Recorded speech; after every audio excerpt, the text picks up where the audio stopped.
सपने का मतलब जिसका रास्ता ही ना बताओ, सपने का मतलब जिसमें डर लगे कि ये मेरे से कैसे होगा, मेरे जैसा आदमी कैसे करेगा इसको, मेरी औकात नहीं है ये। और अगर आपको ये लगता ही नहीं है तो अभी आप सपना देख ही नहीं रहे। सपने का मतलब है जहां मुझे डर लगना चाहिए कि मैं यहां तक कैसे जाऊंगा, मैं कैसे पहुंचूंगा, मुझसे कैसे होगा। और अगर कोई सपना मुझे डरा नहीं रहा, अगर कोई सपना मुझे ललकार नहीं रहा, तो साहब वो सपना है ही नहीं। सपना वो होता है जो मुझे ललकारे, मुझे डराए और बोले कि तुम्हारी औकात हो तो मेरे तक पहुंच के जाओ। मैंने एक बात जान ली है कि चाहे कितनी भी बुरी किस्मत हो, मेहनत करते रहो, कभी भी हार मत मानना मेरे दोस्त, क्योंकि जब लोग बदल सकते हैं तो किस्मत क्या चीज है। सबसे बड़ा मोटिवेशन वही होता है जो खून खौला देता है। याद रखिएगा इन चीजों को, एक दिन सबका खून समेत लौटाइएगा। माचिस से नहीं जलाइएगा, तरक्की से जला दीजिएगा उन लोग को, तरक्की से। अब रात भर वो आदमी नहीं सोता, उसका चैन और सुकून खराब हो जाता है। जैसे इंसान को ये लगता है कि आज मैं जहाँ हूँ इससे बड़ा आदमी आगे जाने के लायक नहीं, यहाँ रहने के लायक नहीं हूँ। एक कहावत तो आपने सुनी होगी, ढूंढोगे तो ही रास्ते मिलेंगे, मंजिल की फितरत नहीं कि वो खुद चलकर तुम्हारे पास आए, है ना। तो आपको अगर आपकी मंजिल पानी है तो आपको उस रास्ते पर चलना होगा, भले ही उस रास्ते पर चलकर आपको कितनी ही प्रॉब्लम्स को फेस करना पड़े, कितनी ही कठिनाइयों का सामना करना पड़े, कितनी ही आपको ठोकर लगे, लेकिन एक दिन तो ऐसा आएगा ना जब आप अपनी मंजिल तक पहुंच जाएंगे। तो एक बार आप इन कठिनाइयों को, इन मुश्किलों को और ये जो ठोकरें जो आपको लगी है, इनसे आप अगर पार हो गए ना, सफलता और मंजिल ये दोनों ही आपको आपके जीवन में मिलेगी। इसलिए जिस काम में लगे हो, लगे रहो। असफल आदमी जिंदगी भर मेहनत करता है कि एक दिन आराम करेगा। सफल आदमी जिंदगी भर मेहनत करता है कि एक दिन इतना काम हो कि आराम करने का मौका ही ना मिले। इतना काम हो, राइट। इसको जब भी पढ़ने का मन न करे तो याद रखिएगा आपकी माँ के आंख में आपका सपना है, आपकी माँ इंतजार कर रही होगी यहाँ पर। भले आप में इसमें से बहुत सारे बच्चों का घर टपक रहा होगा, इस टाइम गांव का घर जो होगा उनका टपक रहा होगा, किसी के गांव के घर में पानी घुस गया होगा, लेकिन माँ बाप आधा पेट खा के आपको पैसा दिए होंगे कि मेरा बेटा बेटी वहाँ बढ़िया से पढ़ेगा, उसको कोई दिक्कत नहीं होगा। भले अपने ना खाए लेकिन एक बार आपको पूछी होगी, अपना कम खा के आपको पैसा टाइम से भेज देती होंगी कि बाबू को कहीं बोलने बबनी को कोई दिक्कत ना हो, इसके बाद भी पूछती हो। और इसके बावजूद अगर आप यहाँ अगर ऐसे कर अपने माँ बाप का पैसा बर्बाद कीजिएगा तो याद रखिएगा जो अपना नहीं हुआ ऊपर वाला भी उसका नहीं होता है। जब कोई आपसे पूछने वाला नहीं है कि आप पढ़ रहे हैं कि नहीं पढ़ रहे हैं, जब आपके पिताजी के पास सिर्फ पैसा देने का सामर्थ्य है लेकिन शायद ये पूछने का साहस नहीं है कि आप कर क्या रहे हैं, शायद आपकी माँ उतनी विद्वान नहीं है कि वो आपसे पूछ पाए कि आप पढ़ क्या रहे हैं, और जब कोई पूछने वाला नहीं होता तब आदमी क्या कर रहा है ये डिसाइड करेगा वो आदमी कितना बड़ा बनेगा। भैया पूछे, बॉस की उपस्थिति में तो एक नालायक एम्प्लॉय भी काम करता है, लेकिन जो एम्प्लॉय बॉस के ना होने पे भी ईमानदारी से मेहनत करे, एक दिन बॉस भी वही बनता है साहब, राइट। हाँ, लड़की तुम्हारे पीछे थोड़ी भागती कि आजा बर्बाद कर दूं, आजा बर्बाद कर दूं, तुम ही भागते हो कि मुझे बर्बाद कर दो, मुझे बर्बाद कर दो, तो कर देती। जिंदगी में सफल कौन होता है? सफल वो नहीं होता जिसके अंदर बड़ी प्रतिभा होती है, सफल वो नहीं होता जिसके अंदर बड़ा टैलेंट होता है, सफल वो होता है जिसके अगल बगल जिंदा लोग हैं। अगर वो कहता है कि मुझे करोड़पति बनना है तो चार लोग, अरे तू बनेगा तू, लेकिन हमारे यहाँ उल्टा है। आप बड़ी बात कीजिए कि मैं करोड़पति बनूंगा, अगल बगल कहां जाना, घर के लोग क्या बनेगा, क्या आपको पता है इंसान बड़ा नहीं बनता साहब, इंसान की सराउंडिंग, इंसान के अगल बगल के लोग उसको बड़ा बना देते हैं। जिसके पास चार ऐसे लोग हैं ना जो आपकी हर बात में हाँ मिलाएं कि कुछ बड़ा करेंगे आज सर करेंगे, कुछ बड़ा करें आज सर करेंगे। अरे आज से 1.5 महीने पहले हम लोगों ने कहा था कि बापू सभागार बुक कर देंगे, अरे देखो कितने लोग हैं, मायने नहीं रखता, इस हॉल को भरने की औकात 1 साल के अंदर आपके अंदर है, ये बड़ी बात है। जिंदगी तुम्हारी, मंजिल तुम्हारी, सपने तुम्हारे, हार जीत, मेहनत, सब कुछ तुम्हारी। फिर दूसरों की बातों को सोचकर, सुनकर क्यों हार मान लेते हो? क्या इसी में आपकी समझदारी है? जब सब कुछ आपको खुद ही करना है, मेहनत खुद करनी है, अपनी मंजिल को खुद पाना है, तो इसके लिए आपका कोई और साथ नहीं देगा, आप खुद अपना साथ बनोगे। इस जिंदगी में आप एक बार नहीं 10 बार 100 बार हारोगे, लेकिन आपको हार नहीं माननी है। हर बार एक नई शुरुआत के साथ अपने आप को आगे बढ़ाते हुए जिंदगी में सफल होना है और उन लोगों को जवाब देना है जो तुम्हारी हार का इंतजार कर रहे होते हैं, है ना। एक आदमी की असली औकात क्या है ये तब पता चलता है जब उसने जितना कमाया था सब गंवा दिया। अगर आज इस वक्त आपसे सारे पैसे आपके छीन लिए जाएं तब कौन है आप, और तब आपकी औकात क्या है? और तब जो है वही आपकी असली कमाई, वही आपकी असली औकात है। ये सीखना क्यों जरूरी है, ये क्यों इंप्रूवमेंट जरूरी है? ताकि एक दिन अगर सब कुछ गंवा भी दे तो भैया सुसाइड, पंखा ना दिखे। वे अब तो पंखा चाहिए, अब तो रस्सी चाहिए राइट। क्यों? क्योंकि तुम गरीब आदमी हो, तुमने सिर्फ पैसे कमाए, खुद को तो कमाया नहीं, खुद को तो डेवलप किया नहीं। करना यह था कि पैसा कमाते कमाते अपने आप को ऐसा इंसान बना लेना था कि एक दिन अगर पूरा पैसा जमाना छीन भी ले तो साहब ये विश्वास रहे कि एक मौका तो साला फिर से पैसा बना दूंगा राइट, फिर से पैसा बना दूंगा। एजुकेशन याद रखिएगा, बहुत जरूरी चीज होता है एजुकेशन। हीरा लाख महंगा होता है, हमें पता है कि हीरा महंगा होता है, कांच से तो महंगा होता है हीरा, लेकिन जब हीरा लोग पहनते हैं तो उसी कांच में देखते हैं कि कैसा लग रहा है यहाँ पर। खोने के लिए कुछ है तुम्हारे पास? कुछ है तो काहे का डर है? अरे भूख से, थकान से, बुखार से क्या होगा? क्या होगा? मर जाओगे। अरे मर तो उसी दिन गए थे जब गरीब के घर में पैदा हुए थे। 24 घंटे का अगर इस्तेमाल नहीं करें तो अगले दिन वो 24 घंटे खत्म हो जाएंगे। हेलो, आप भगवान को ऐसा बोल सकते हैं कि प्रभु तबीयत ठीक नहीं थी, आज 24 घंटे का इस्तेमाल नहीं कर सका, कल का दिन साला 48 घंटा बना दो, कल कुछ गजब करके दिखाऊंगा, ऐसा बोल सकते हैं? नहीं, तो बोलेंगे जो गया सो गया।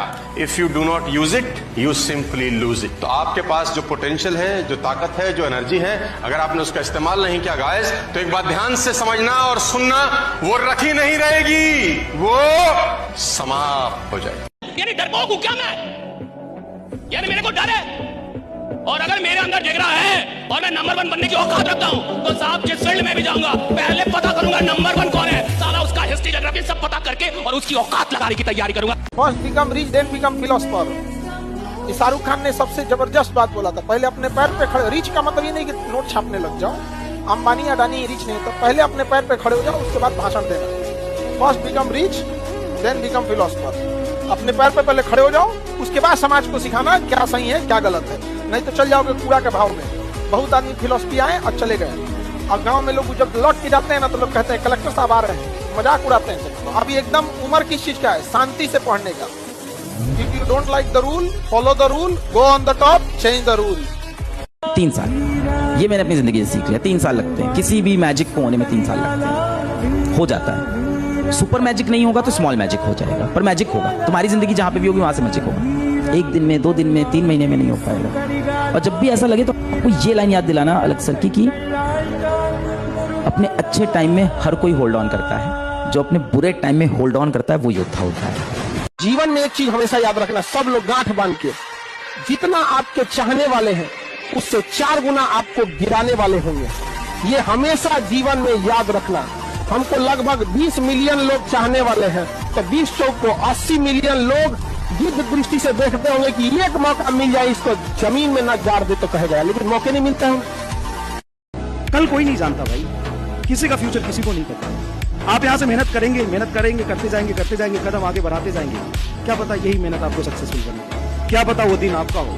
बस ये मेहनत आपको उस मंजिल तक ले जाए। इस साल तुम्हारी कई लोग ने बेइज्जती की है, भूलना नहीं। लोग बोलते हैं ना, किसी ने तुम्हें कुछ बोला, कोई बात नहीं, एक कान से सुनो दूसरे से निकाल दो, मत निकालना बेटा, मत निकालना। ये एवरेज लोगों की कहानी है कि एक कान से सुना दूसरे नहीं निकालना नहीं है। सबसे बदला लेंगे, अपना समय आएगा, सबसे बदला लेंगे।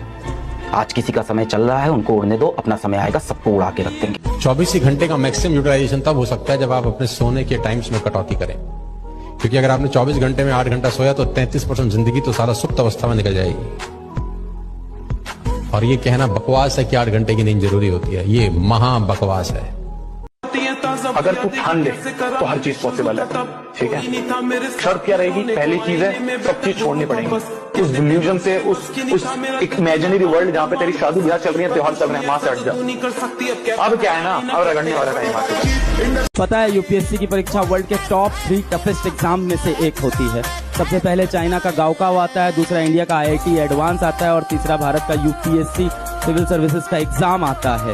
तो आप जब भारत के नहीं विश्व के टॉप 3 टफेस्ट एग्जाम में बैठ रहे हो तो कम से कम अपने आप को इस बात का क्रेडिट दो कि तुमने इतनी हिम्मत तो की कि वर्ल्ड के टॉप 3 टफेस्ट एग्जाम में आप कम से कम पार्टिसिपेट तो कर रहे हो। अपने आप को इस बात का ही क्रेडिट दे दो। अगर आपको कामयाबी चाहिए तो आप याद रखिए, कुछ प्राप्त करने से पहले आपको कुछ त्यागना पड़ेगा। रॉकेट को भी बहुत ऊंचाई तक जाना होता है ना, तो अपने साथ लगे बूस्टर को छोड़ देता है। चंद्रयान भी चांद पे पहुंचा था ना, अपना बूस्टर, GSLV, PSLV, लैंड, पूरा ऑर्बिटर सब छोड़ दिया था। लास्ट में उतरा था तो केवल लैंडर उतरा था, क्योंकि कुछ लोग आपको केवल रास्ते में साथ देने के लिए आते हैं, मंजिल तक आपको अकेले जाना होता है। 100 बार गिरे उठ, फिर खड़ा हो, चल और रॉन्ग अपने लक्ष्य को प्राप्त कर। ये गिरना और निराश होना, हताश होना, ये हमारे जीवन में नहीं, बिल्कुल नहीं। हर कष्ट बढ़ते रहो, कदम आगे बढ़ाते रहो। टैलेंट से फर्क नहीं पड़ता, अगर तुम्हारे पास मेहनत करने की क्षमता है ना तो टैलेंट को तुम बीट कर दोगे। तुम्हारी क्लास के अंदर कितने ऐसे स्टूडेंट होंगे जो कि तुमसे बहुत टैलेंटेड होंगे, तुमसे पढ़ने में बहुत अच्छे होंगे, बट अगर तुम मेहनत करना जानते हो ना तो तुम बहुत अच्छा स्कोर कर जाओगे। और यही मैं तुम्हें जगाने के लिए बोल रहा हूं, क्योंकि ना छोटी क्लासेस के अंदर ना तुम भी ये स्टूडेंट थे, के पास टैलेंट था, मेहनत भी किया करते थे, बट अब ना हुआ क्या है ना कि तुम्हारी मेहनत गायब हो गई है पूरी तरीके से और तुम्हारे पास बस टैलेंट बचा है। और तुम सोच रहे हो कि टैलेंट के भरोसे तुम कुछ कर लोगे, नहीं, तुम्हें मेहनत करनी पड़ेगी। जब तुम्हारा अंदर की स्टेटस मजबूत है तो संगति तुम्हारे ऊपर कुछ नहीं कर सकती। संगति उस पर प्रभाव डालती है जिसकी मानसिक स्थिति कमजोर है। वरना मोदी जी पता नहीं कितने कितने लोगों के साथ रहे होंगे, किसी का फर्क पड़ा नहीं, क्योंकि इंस्टिंक्ट अंदर की मजबूत है। असली मर्द वो नहीं जो लड़की पटा रहा है, असली मर्द वो है जो घर की जिम्मेदारी उठा रहा है और इस तपती धूप में अपने बाप को घर पे बिठा के खिला रहा है। संसार में किसी को अपना बनाने के पहले उसकी परीक्षा लो। वो स्वार्थी तो नहीं है, वो हमारा शोषण तो नहीं करना चाहता। ऐसा विश्वास मत करो, किसी से भी विश्वास मत करो। विश्वास तब करो जब कुछ दिन उसको परख लो, जांच लो, तब विश्वास करो। संसार में अंधा विश्वास मत करो। वो कौन सी गलतियां हैं जो स्टूडेंट को करने से बचना चाहिए अपनी लाइफ में? अपना टाइम किसी को नहीं देना चाहिए। सबसे बड़ा दुर्भाग्य है कि करियर बनाने की उम्र और प्रेम करने की उम्र एक ही होती है। ये दोनों ही चीजें ऐसी है जो पूरा फोकस मांगती हैं। तो ऐसे में आदमी कैसे बैलेंस करे, मूल समस्या तो ये है ही। लेकिन जब मुझसे बच्चे पूछते हैं, क्लास के बच्चे, कि सर ऐसी ऐसी दुविधा है, क्या करना चाहिए, और प्रेम बड़ा गहरा हो गया है, रहा नहीं जाता है, तो मैं एक ही बात कहता हूं कि कुछ दिन फिर प्रेम कर लो। और मुझे बड़ा भरोसा है कि 20-25 दिन प्रेम करने के बाद फिर लगने लगता है कि कुछ और ही कर लेते हैं। अगर प्रेम उछला है, अगर प्रेम केवल देह का है, अगर प्रेम केवल चेहरे की चमक देख के हुआ है, अगर प्रेम केवल अदाएं देख के हुआ है, अगर प्रेम केवल मेकअप के बाद के चेहरे से हुआ है, तो वो 20-25 दिन से ऊपर टिकेगा नहीं। 20-25 दिन में असलियत सामने आ जाती है। जब दो लोग बात करते हैं, उनका पूरा स्तर आमने सामने आ जाता है। वो मेकअप पीछे चला जाता है, हैसियत या औकात सामने आ जाती है, और अधिकांश मामलों में प्रेम का जो ग्राफ है वो यूं बढ़ के यूं नीचे आता है। तो जब नीचे आ गया तो मुक्त हो गए, मुक्त होकर पढ़ाई कर लो। और यदि प्रेम ऐसा मिल गया संयोग से जो मुक्त करता है, प्रेम में रहकर मुक्त करता है, तो वो आपको पढ़ने से रोकेगा नहीं। इंसान की जेब खाली हो कोई बात नहीं, इंसान के विचार बड़े होने चाहिए। ये बात सिर्फ कह रही है दुनिया, मान नहीं रही है। हर इंसान को जब मौका मिलता है ना, वो आपको जज करता है आपके पहनावे पे, आपके जूते पे, आपके घर पे, आपकी गाड़ी पे। जिसके पास पैसा है उसके सब करीब है, उसका कोई नहीं है जो यहाँ गरीब है। खाली है दुनिया, ये एकदम सच है। और अगर दुश्मनी कभी हो भी जाए ना, ये ध्यान रखना है कि बाद में दोस्ती हो सकती है। बशीर बद्र ने कहा है, दुश्मनी जमकर करो लेकिन ये गुंजाइश रहे, गर कभी हम दोस्त हो जाएं तो शर्मिंदा ना हो। मोहब्बत बहुत खूबसूरत सी चीज होती है, इससे हो जाए कभी खत्म नहीं होती, ये मेरा मानना है। और अगर वो खत्म हो गई तो वो मोहब्बत थी ही नहीं, वो इस कलयुग का अट्रैक्शन था, वो इस कलयुग का लस्ट था। लोगों ने अट्रैक्शन को भी प्यार मोहब्बत बोल दिया। अरे कभी मोहब्बत हो ना सच में, तो ना किसी को भूल पाओगे, और अगर वो मिल गया तो हमेशा बढ़ते जाओ, कभी कम नहीं। आपको नींद आ रही है, खुद को उठाओ, पढ़ो। आपको मन नहीं कर रहा है, आप खुद को बैठाओ, पढ़ो। आपको दोस्त यार बुला रहे हैं, उनको मना करो, बैठो, पढ़ो। मन बार बार आपका भागेगा, मन को पकड़ के रास्ते पे बार बार लेके आओ। मन फिर भागेगा, मन को फिर पकड़ के रास्ते पे लेके आओ। अपने मन को अपने कंट्रोल में करो। इस फोटो को बड़े ध्यान से देखना और समझना। समझ वही पाएगा जो बहुत गहराई से सोचेगा। आप जीवन में अपने आराम के, अपने कंफर्ट जोन के इतने आदी हो गए हैं कि अपनी सफलता की सीढ़ी के डंडे खुद ही आग में जलाने लग रहे हैं। ध्यान से देखिए, इसमें आप एक बंद कमरे में बैठे हुए, आपको आपकी मंजिल तक पहुंचाने के लिए जो साधन है, उसी साधन को आप यूज कर रहे हैं अपने आराम में। मेरे दोस्तों एक बात ध्यान रखना, मेहनत करने की उम्र में जब तुम आराम करोगे तो जब आराम करने की उम्र आएगी ना तो मेहनत करनी पड़ेगी। बेहतरीन दिनों के लिए ना बुरे दिनों से लड़ना ही पड़ता है। एपीजे अब्दुल कलाम साहब ने भी एक बात कही है कि every successful person has a painful story and every painful story has a successful and. इसलिए दर्द को अपनाओ और कामयाबी के लिए तैयार हो जाओ। भगवान कुछ नहीं करता, भगवान आदमी को अपॉर्चुनिटीज देता है, मौके, बस। उसके सिवा वो कोई काम नहीं करता, है ही नहीं उसका कोई काम। और देने के नाम पे 3 चीज इंसान को देता है, चौथी उसके पास है ही नहीं, बल, बुद्धि, विद्या। इसलिए जितने लोग मंदिर के अंदर जाके भीख मांगते हैं, बाहर वाले तब भी ठीक है, भीख मांगे दोनों जगह है, अंदर भी है बाहर भी है। जो अंदर जाके भीख मांगते हैं उसमें बहुत सारे लोगों को कुछ मिलता ही नहीं, क्योंकि गलत चीज मांग रहे हैं। अपने माँ बाप को गरीबी के लिए मत कोसिए, अपने माँ बाप से कभी ऊंची आवाज में बात मत कीजिए, क्योंकि माँ बाप ने जो किया है ना वो तो आप कभी कर ही नहीं सकते। बुज़दिल होते हैं वो बच्चे जो माँ बाप को गरीबी के लिए कोसते हैं। अरे कर्मशील बच्चे तो अपने माँ बाप को नोटों से तोलते हैं। देखिए, मजाक वही अच्छा जिसमें दोनों हंस रहे हैं, कहने वाला भी सुनने वाला।